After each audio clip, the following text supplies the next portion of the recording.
మాజీ మంత్రి కొడాలి నాని పొలిటికల్ రీఎంట్రీపై రకరకాల ప్రచారం నడుస్తోంది. ఆయన ఎన్నికల్లో పోటీ చేయరని, గుడివాడకు కొత్త అభ్యర్థి వస్తారని సోషల్ మీడియా కోడై కూసింది. గత 18 నెలలుగా గుడివాడ నియోజకవర్గంలో ఆయన యాక్టివ్గా లేరు. దీంతో కొత్త అభ్యర్థిని జగన్మోహన్ రెడ్డి రంగంలోకి దించుతారని తెగ ప్రచారం నడిచింది. అందుకు తగ్గట్టుగానే పరిస్థితులు ఉండేవి. 2 సార్లు వైసీపీ అభ్యర్థిగా పోటీ చేసి గెలిచారు కొడాలి నాని.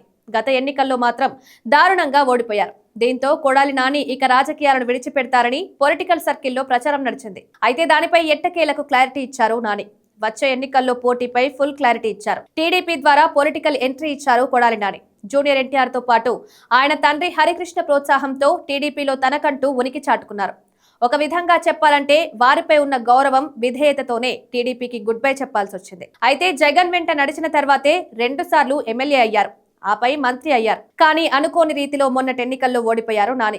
దీంతో పూర్తిగా రాజకీయాలకు గుడ్ బై చెప్తారని పెద్ద ఎత్తున ప్రచారం నడిచింది. కానీ అటువంటిదేమీ ఉండదని, జగన్ ని ముఖ్యమంత్రి చేసే వరకు పోరాటం ఆగదని కొడాలి నాని స్పష్టం చేశారు. తాజాగా కీలక ప్రకటన చేశారు.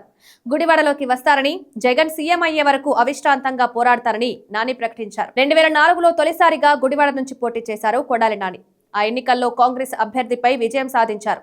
2009లో సైతం టీడీపీ నుంచి రెండోసారి గెలిచారు. అయితే అదే ఎన్నికల్లో జూనియర్ ఎన్టీఆర్ ప్రచారాన్ని ఉపయోగించుకున్న చంద్రబాబు తర్వాత ముఖం చాటేశారు. దాన్ని జీర్ణించుకోలేకపోయారు నాని. అందుకే వైసీపీలో చేరి జగన్ వెంట అడుగులు వేశారు.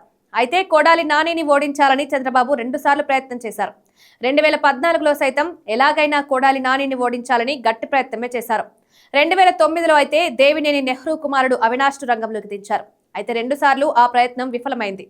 ఈసారి అనూహ్యంగా కొడాలి నాని ఓడిపోయారు. ఆయనకు ఎన్ని రకాల ఇబ్బందులు పెట్టారో అన్ని రకాలుగా పెట్టారు. కొద్ది రోజుల కిందట కొడాలి నాని తీవ్ర అనారోగ్యానికి గురయ్యారు.